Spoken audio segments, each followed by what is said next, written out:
queria convidar a minha irmã que trouxesse meus pais, meu irmão aqui. Eu queria apresentar meus pais a você hoje. Vem cá. Vem cá vocês. Vem com jeitinho. É porque ela vem desfilando. Ela não anda, ela desfila.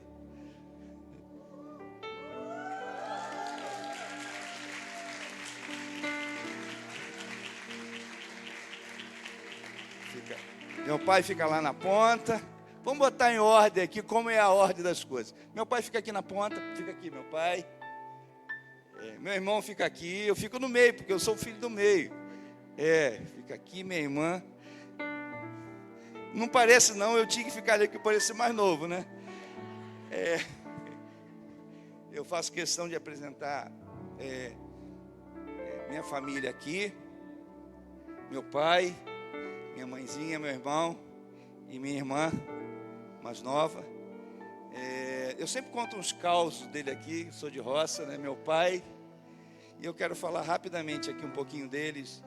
Esse culto é um culto destinado à família. Eu quero honrar a vida dos meus pais, dos meus irmãos. Esse homem me ensinou tudo sobre integridade. Tudo. Do jeito dele, da maneira dele. Ele falava assim: filho, se você vai comprar o carro, quem compra carro tem duas famílias. Não compre um carro para viver de capô aberto. Se não tem dinheiro, não compra. E nem compra carro para viver pedindo gasolina emprestado. Ele me ensinou muitas coisas. Ele me ensinou na roça, a gente sempre gosta de roça. Eu ando com ele para a roça até hoje. Sempre acordei cedo para ir para a roça com ele.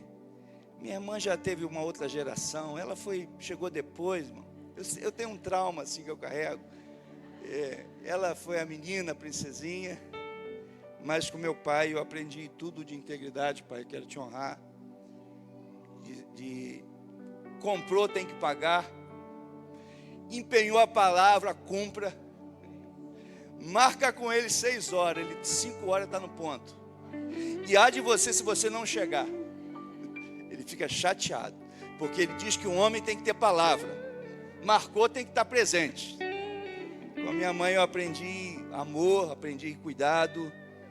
Ela é uma filha de muitos irmãos. Meu avô teve 10 filhos, se não me engano. E ela sempre cuidou de todos os filhos. A mãezinha dela também, Dona Bela. Meu Deus.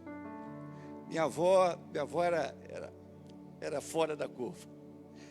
E meu irmão está aqui. Esse cara aqui também é um cara que ele sempre brigou por mim. Fala mal de mim perto dele. Ele arruma briga. Um cara que é MacGyver, qualquer coisa, se você der um chiclete, um fósforo, ele faz uma bomba. Ele tem uma habilidade assim, né? Minha irmã também está aqui, muito inteligente também, estudiosa, me dá 50 depois. Profissional da área de saúde também, mas alguém assim que tem um coração muito bom. Eu quero honrar a vida de vocês. É uma alegria poder estar aqui com vocês, de bracinho dado. Eu conheço o coração deles. Minha mãe faz um bolo de aipim delicioso. E eu tenho certeza que ela vai ofertar um bolo de aipim para a festa Calto. Eu conheço o coração dela. Quando Cristina estava falando ali, ela falou: vou fazer algo. Conheço. Isso são muitos anos juntos. Deus também, minha irmã também vai ofertar um bolo. Agora eu estou assim. Recebe aí. Meu irmão também vai ofertar um bolo, um doce, alguma coisa. E eu tenho certeza que eles têm um coração generoso, um coração de abençoar. Eu os conheço, tá? Muito obrigado pela vida de vocês. Obrigado por vocês terem aceitado o convite. Eu poderia ficar aqui a noite toda falando de vocês, né? E da onde essa aqui é a minha origem, né? Hoje eu tenho minha esposa, minhas filhas, mas tudo vem deles aqui. Eu aprendi tudo com eles. Então, quero honrar a vida de vocês. Vamos dar um aplauso pela vida deles?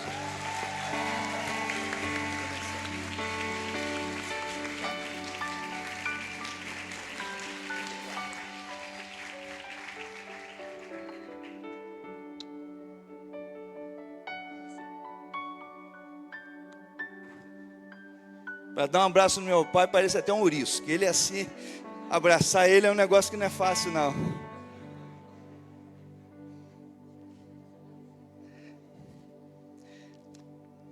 Quero te convidar, dito essas coisas, quero convidar para você abrir a sua Bíblia no livro de Neemias. Neemias capítulo 4.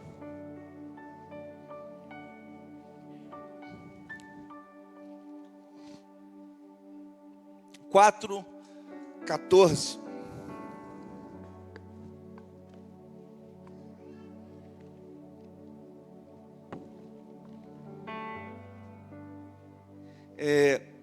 Esse mês o pastor reservou assim para que a gente pudesse estar falando um pouco, né, pensando um pouco a respeito de família.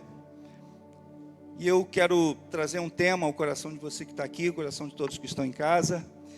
O tema dessa mensagem é como um Neemias na minha família. Esse é o tema que a gente vai pensar um pouquinho, como Neemias na minha família.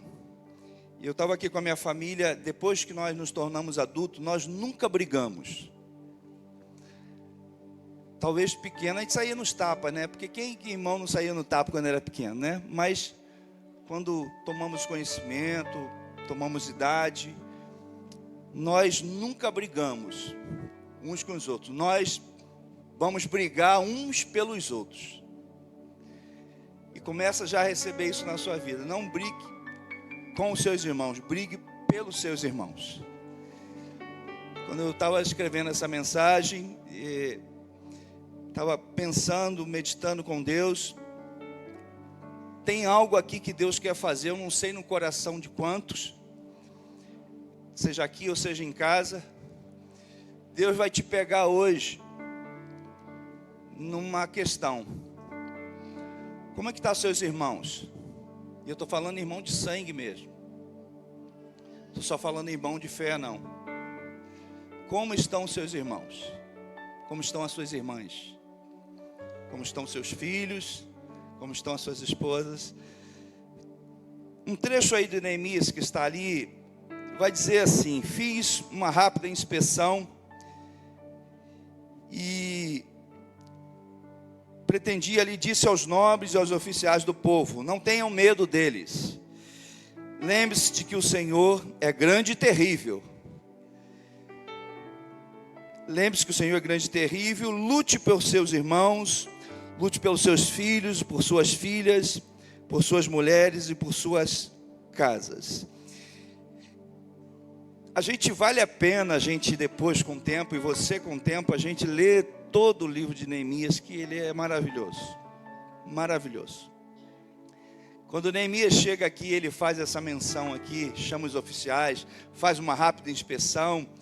E ele, qual é o contexto aqui? O contexto é que Sanbalat e Tobias, eles estavam tentando fazer parar a obra.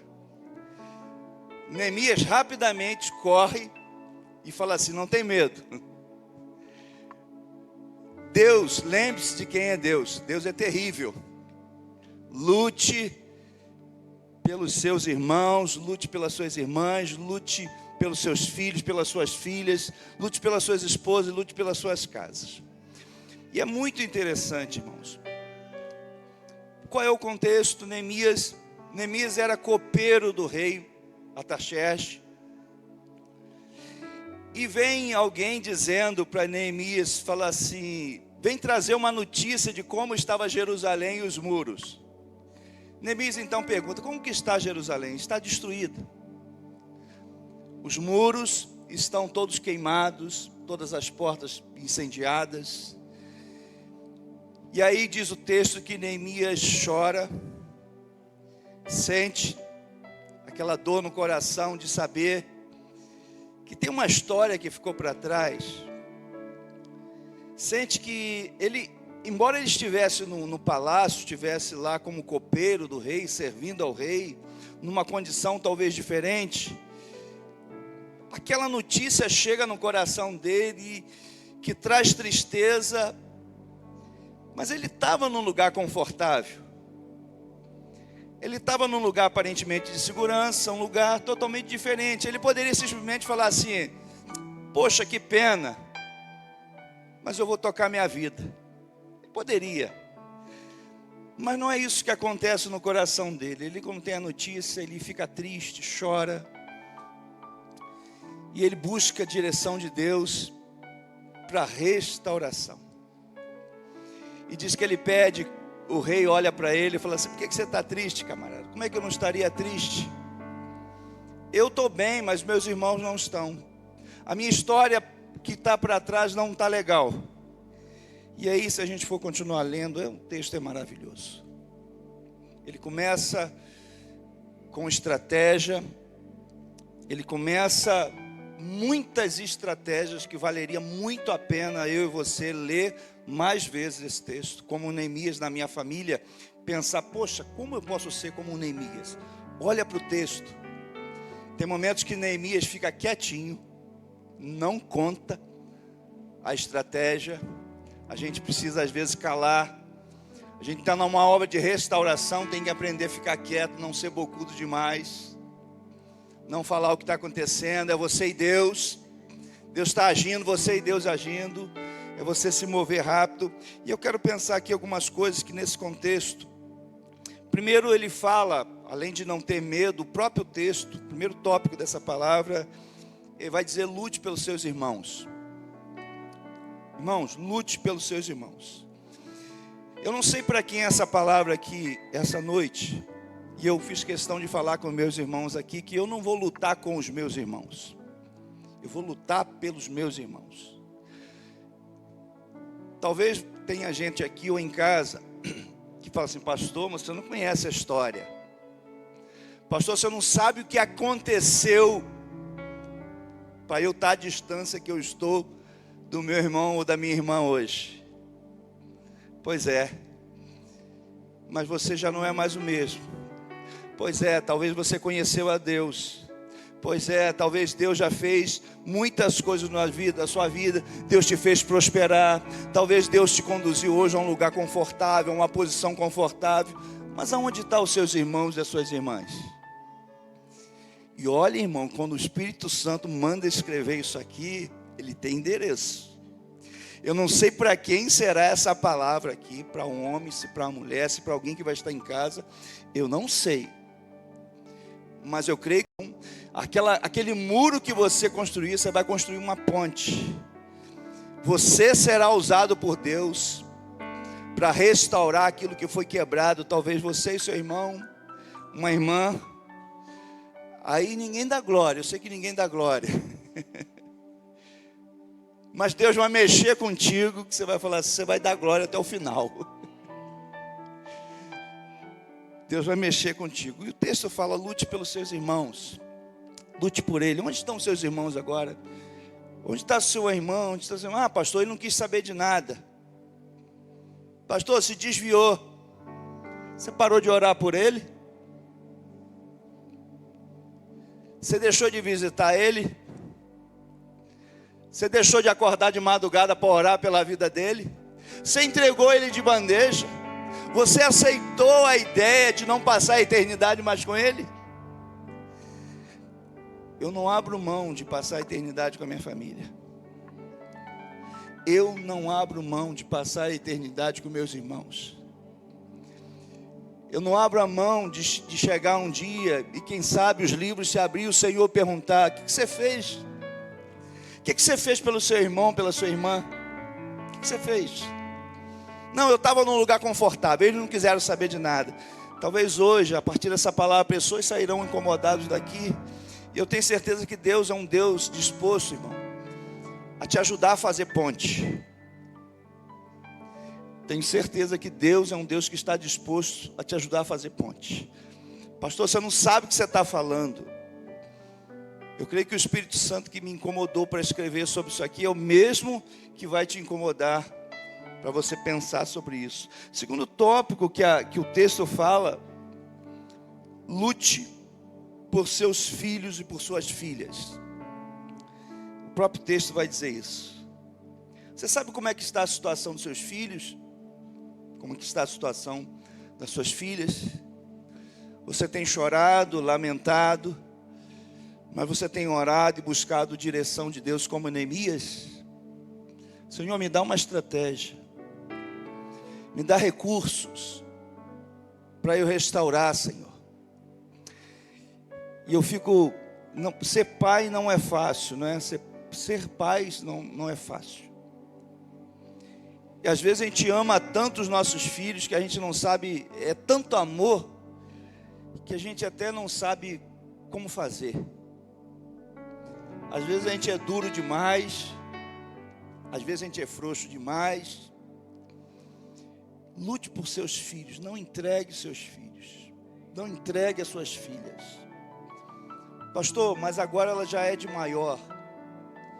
Ser de maior não quer dizer que ele deixou de ser seu filho. Ser de maior não quer dizer que deixou de ser sua filha. Você parou de orar por ela, parou de clamar por ela, parou de convidar ela para ir na sua casa.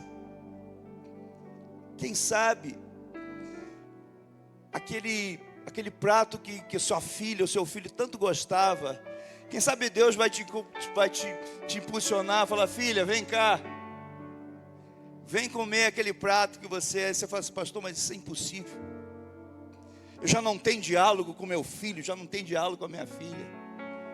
Chama para um negócio aí que você vai ver o que Deus vai fazer. Tenha coragem. Mas não é com ela.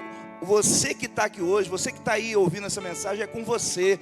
Deus vai usar a sua vida para ser um fazedor de pontes, para restaurar aquilo que estava destruído. Como Neemias na nossa família é isso. É pagar um preço, é sair de um lugar cômodo. Neemias estava num lugar cômodo. Terceira coisa que eu vejo no próprio texto, que vai dizer: lute pelas suas mulheres e por suas casas. Desde o conceito judaico, do conceito mais antigo, os homens sempre foram chamados e convocados para a guerra. Desde o jardim do Éden, Deus chama Adão. Então, a posição do homem dentro de uma família é uma posição de autoridade outorgada por Deus para restaurar, para partir para cima daquilo que precisa ser feito. Então a gente não pode negligenciar. E aí Neemias chega aqui para os oficiais, chega e fala assim: lute pelas suas mulheres. E aí eu te pergunto, homens aqui, homens de honra, né, Hélio? Aqui ou em casa, você tem lutado pelas suas mulheres? Você tem lutado pelas suas mulheres? O que eu percebo às vezes é que não.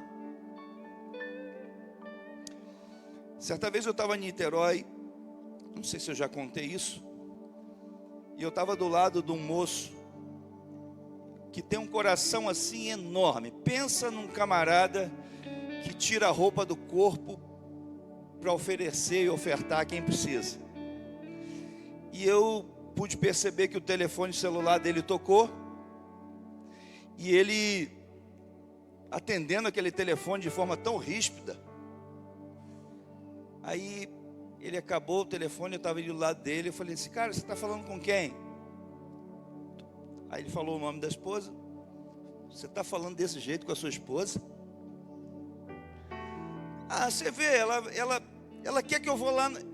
Isso era na Marquês do Paraná. Quem conhece Niterói, Marquês do Paraná, perto do Bombeiro, terminal rodoviário, dá para ir andando a pé, né? A esposa disse que tinha desembarcado, não estava passando bem, e ela tinha desembarcado do Rio na rodoviária e pediu a ele se ele poderia ir lá buscá-la. E ele falou assim, e ele brigou com ela, falou assim: da rodoviária para aqui é um pulo. E eu já tinha bastante intimidade com ele, eu falei assim: meu camarada, se qualquer outra pessoa te pedisse para ir buscar na rodoviária do Rio, você não ia? Eu tenho que ir lá, né? Eu falei: você já tinha que ter ido. Por que você faz para os outros e você não tem coragem de brigar pela sua esposa? Você tem que brigar pela sua esposa, você tem que defender a sua esposa, você tem que cuidar da sua esposa. E quando eu falo você, eu também, eu tenho que cuidar da minha esposa. Eu tenho que cuidar dela. Eu tenho que estar atento com ela. Eu tenho que estar, sabe, atento às necessidades. Eu tenho que brigar por ela. Neemias, ele vira e fala para esses homens aqui.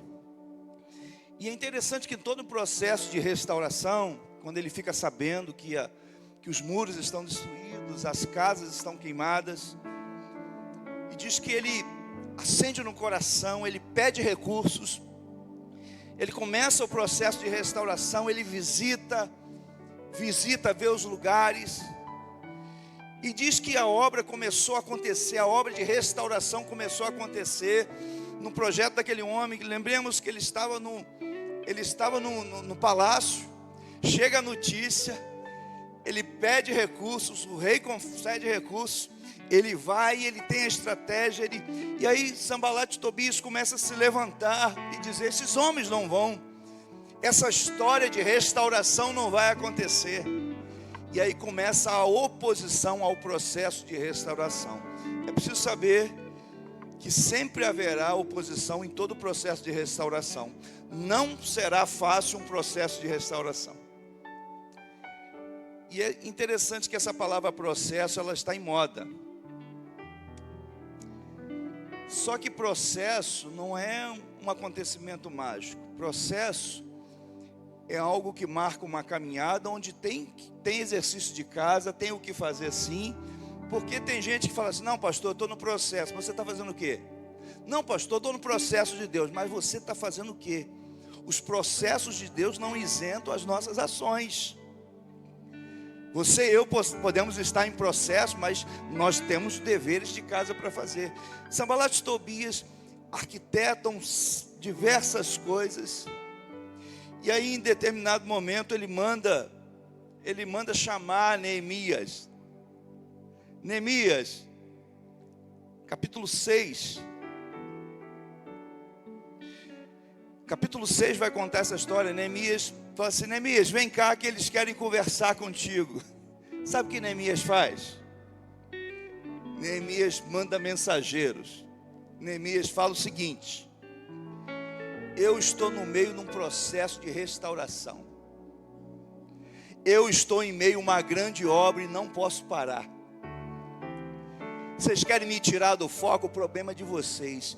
Porque as pessoas podem nos tirar do foco, mas deixar sair do foco, a culpa é nossa. Quando a gente está focado e posicionado em Deus, o diabo pode se levantar, pessoas podem se levantar, mas falar assim: eu estou focado em Deus. Porque ele está animado. E ele é aquele homem que chama e fala assim: ó, a gente precisa se lembrar que Deus é terrível. Deus age de forma terrível. E ele fala o seguinte: ó, eu estou no meio de uma grande obra e não posso parar. Não posso. E a história é tão linda, irmãos, que diz que em 52 dias ele termina a obra de restauração dos muros. E aí eu fico pensando, aqueles que disseram não vai dar em nada, aqueles que talvez disseram essa obra é grande demais, um homem sai lá do seu conforto e fala assim: eu vou lá restaurar.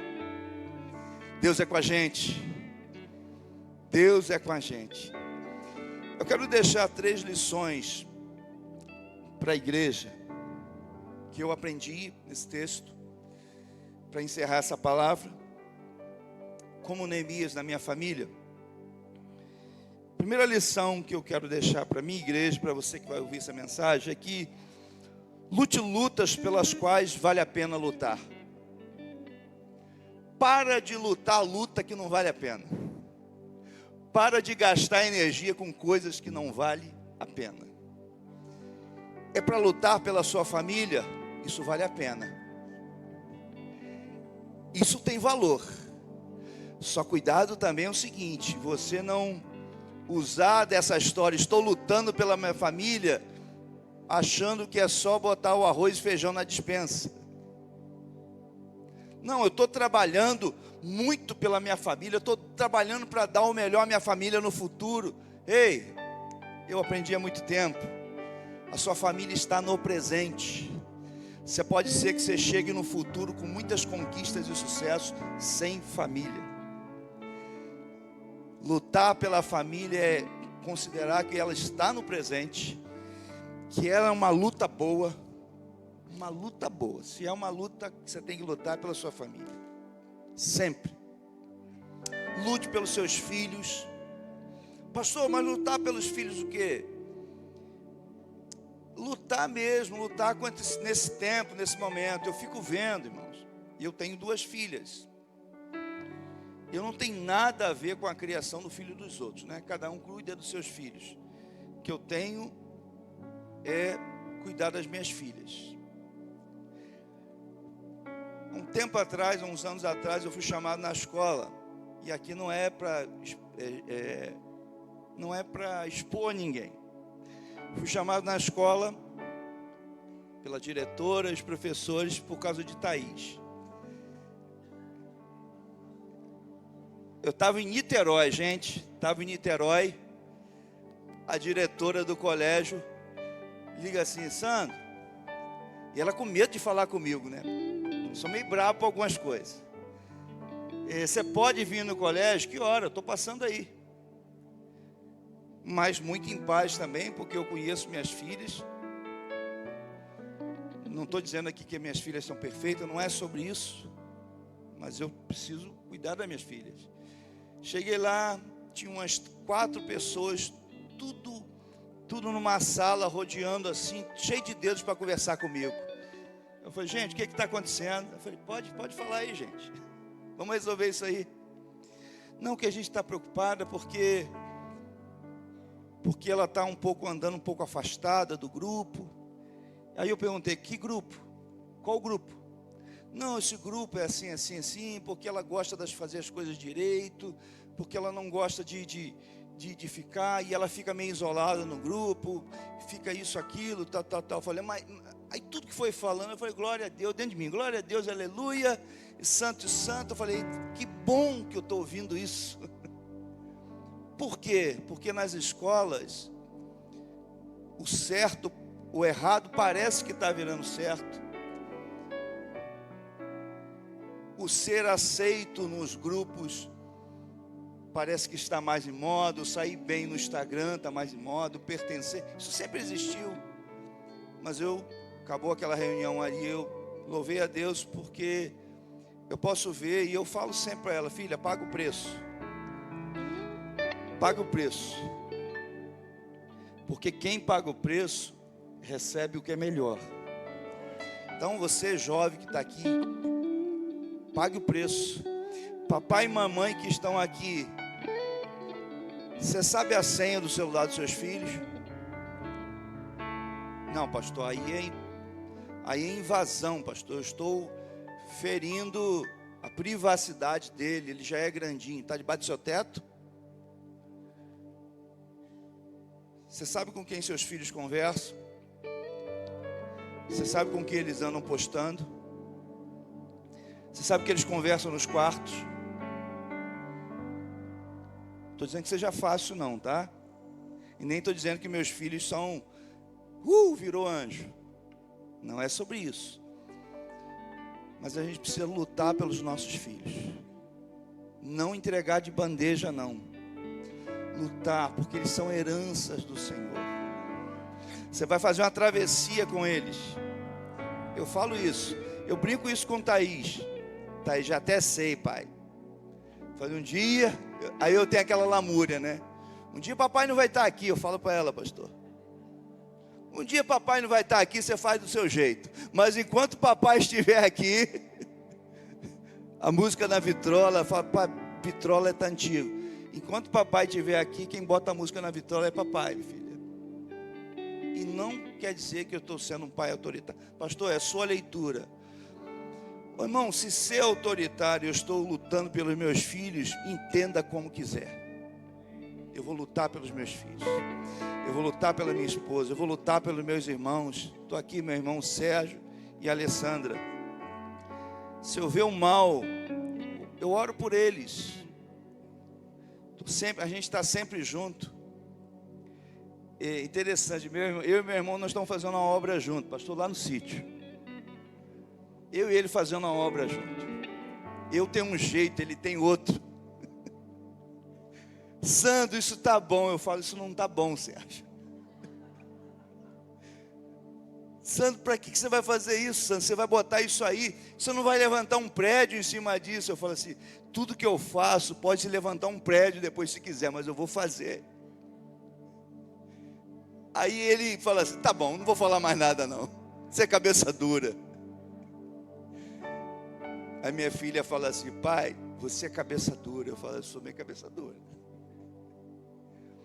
Mas eu procuro lutar pela minha esposa, pelos meus filhos, pelas minhas filhas. Eu não sei o quanto você tem lutado. Você que está em casa. Eu não sei quanto você tem lutado pelos seus irmãos. Eu não sei para quem essa palavra está sendo direcionada aqui. Eu quero continuar lutando, não com os meus irmãos. Eu quero continuar lutando pelos meus irmãos. Quero continuar lutando para ser um filho que honra os meus pais. Meus pais estão aqui, não só porque eu estou na presença dele. Eu não quero... A gente, todos nós, né? A gente não sabe qual é o momento da nossa vida. Mas eu estou sempre junto com eles. Estou lá na casa de mamãe comendo um guandinho com carne seca. Perco um guandinho com carne seca lá dela. Sempre faz. Tenho o prazer de estar lá com ela, com meu pai, andar pela roça com ele. A gente está sempre junto. E é uma honra para mim ser o filho de vocês. Uma honra para mim ter meus irmãos também tão abençoados, que tem famílias também muito abençoadas. E eu não sei, eu falei aqui que eu, depois de adulto, eu nunca briguei com os meus irmãos. Será que tem alguém aqui ou em casa que está brigado com algum irmão? Que precisa de um processo de restauração? Não sei, talvez essa palavra seja para o seu coração. Vamos cantar uma canção para encerrar essa palavra. Que palavra abençoada, não é mesmo? Então, aproveite e nos siga nas redes sociais para você ficar por dentro de tudo. Ah, e não esquece de compartilhar essa live com quem você quer abençoar. E vamos fazer Jesus conhecido de forma intencional, relevante e atualizada. Até o próximo culto.